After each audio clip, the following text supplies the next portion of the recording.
today we are counting down the top 5 Giga Coasters in the world. Really, there's only one out of the United States, I should say, and it's located in Japan. But then the other 4, I should say, are located in the United States. Giga Coasters are a very popular coaster type, and they're developing even more popular in the coming years, and I'm sure there's going to be much more.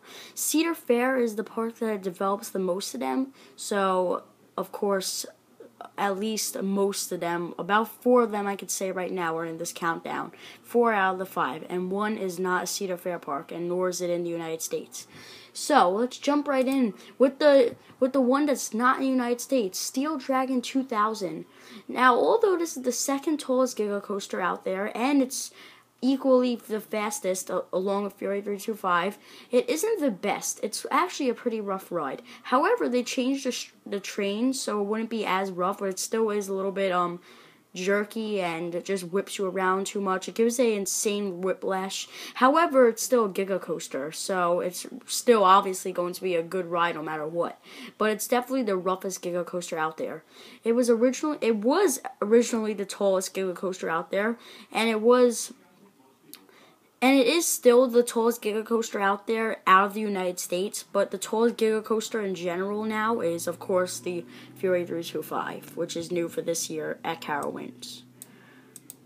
Number 4 is Leviathan. Now, this may cause some debate and have a switch up with number 3 and number 2, sometimes even number 1, but I put number 4 as Leviathan. Leviathan is still a great ride, but now it's getting a little bit outdated because of the newer B&M Giga, which is of course Fury 325, and Leviathan is just still very awesome. It delivers some really good airtime hills and some really nice overbanked turns, but it isn't the best Giga Coaster out there. In my opinion, it's not in the top 3, but it is close.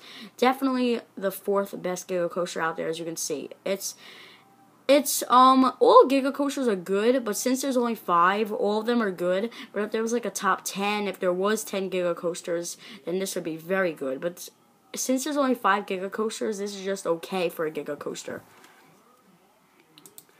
Now at the top 3, Intimidator 305 comes in at number 3. This is easily the most intense Giga Coaster out there.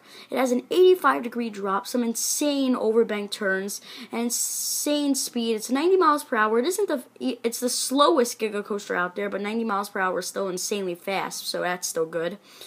It's manufactured by Intamin, which is an insanely good manufacturer that manufactures rides. And it's just a very awesome ride. You don't have really that much airtime to come with the ride, but you do have some insane transitions between those overbanks.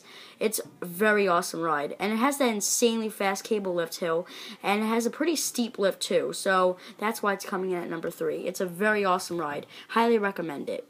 I haven't ridden it yet, but I definitely highly recommend it to people who are going to ride it or have not ridden it yet. I'm planning on riding this coaster soon if I head back to Virginia anytime soon. It may not be for another year or so, but, it's still a great ride, and I highly recommend it.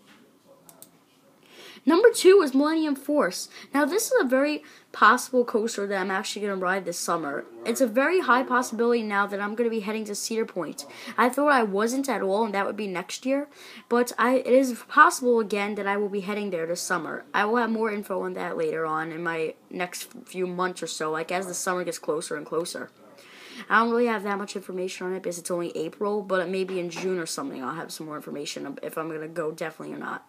But Millennium Force has also a cable lift. It's by Intamin. It's 1 out of the 2, of course, number 3, Intimidator 305, Intamin Gigas. And Intamin Gigas are, in my opinion, better than B&M Gigas. But in this case, number 1 is better than number 2. Millennium Force has a very nice drop. It's very big. It's 310 feet tall, 93 miles per hour. It's the shortest duration Giga Coaster out there, but it's still a pretty good length. If I were reviewing this coaster, I'd probably give it about an 8 for duration, which is probably the weakest point of this coaster, the duration. Everything else about this coaster is pretty good, including the airtime. You do get some pretty good airtime moments on this coaster, but it isn't an airtime machine. It's more focused on the bank turns, but it does have a few airtime moments. So what could be number 1? Let's take Fury 325, the newest Giga Coaster. This is definitely changing the skyline of where it's at, and it is in Carowinds in Charlotte, California. Carolina, sorry about that.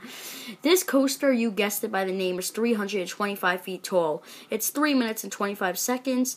It's 95 miles per hour, equally as fast as Steel Dragon 2000, except this coaster is way better. This coaster has some insane overbanks and does deliver probably some of the best airtime on a Giga Coaster, but it doesn't deliver some of the best airtime on a coaster in general. It's more focused on bank turns like all Giga Coasters, but it's an excellent ride.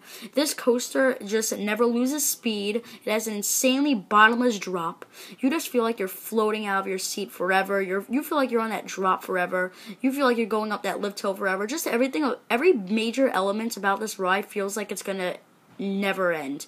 It's an insanely adrenaline rush experience. That's why I put it as the number 1 Giga Coaster in the world as of right now.